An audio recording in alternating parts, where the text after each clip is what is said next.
Nagsisimula na nga pong uminit ang ating panahon, ngunit hindi pa po simula ng tag-init dahil may epekto pa rin ang amihan, lalong-lalo na dito sa may extreme northern Luzon area. Ngunit humihina na nga po ito at napapalitan na ng easterlies o yung hangin galing po sa karagatang Pasipiko na magdadala ng matinding sikat ng araw, lalong-lalo na dito sa nalalaming bahagi ng Luzon, maging sa may Visayas area.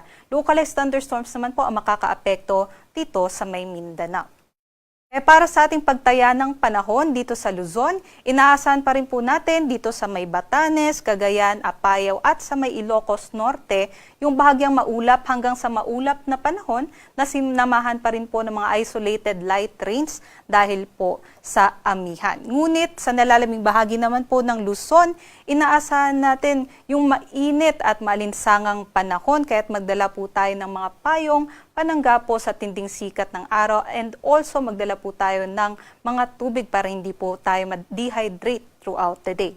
Possible pa rin po yung mga localized thunderstorms dito po sa may Luzon area dulot ng easterlies. Ito po yung ating mga agwat ng temperatura at dahil mainit na nga po ngayong araw, possible po yung between 21 to 33 degrees Celsius na temperatura dito sa may Tuguegarao.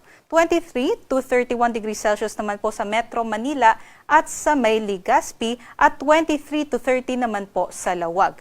Ngunit mas mababa naman po yung temperatura natin dito sa may Tagaytay at sa may Baguio. Sa Tagaytay po 20 to 29 at sa Baguio naman 15 to 21 degrees Celsius.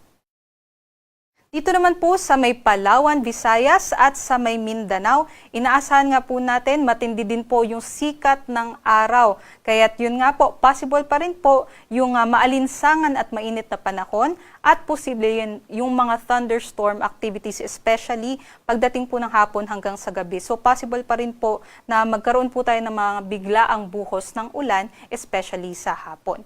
Pinakamainit po ang ating agwat ng temperatura dito po sa may Zamboanga at sa may Davao. Possible po between 23 to 34 degrees Celsius ang ating temperatura dyan. At dito naman po sa may Palawan, Visayas at sa may Northern Mindanao area, possible naman po maglaro yung ating temperatura between 24 to 32 degrees Celsius. Ito po yung mga air temperature lamang, iba pa po yung damang init o yung heat index. Ito pong heat index ay kombinasyon na ng alinsangan o halumigmig o moisture at pati ng air temperature. Kaya't mas aakyat pa yung damang init natin dito sa may Metro Manila, 33 to 34 degrees Celsius po yung ating na-record kahapon at pinakamataas naman po yung heat index natin sa may Cotabato City, Maguindanao hanggang 40 degrees Celsius po ang kanilang damang init kahapon. Ganon din po ang ating magiging heat index ngayong araw, kaya't malaking bahagi nga po ng ating bansa,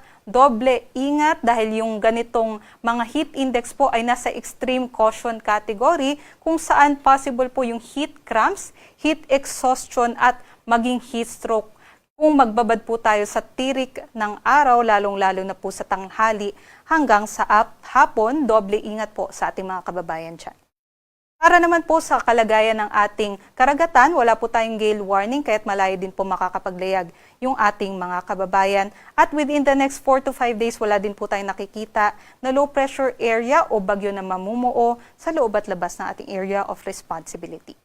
Dito po sa Kalakhang, Maynila, ang araw po ay sisikat mamayang 6:01 AM at lulubog naman po mamayang 6:07 PM.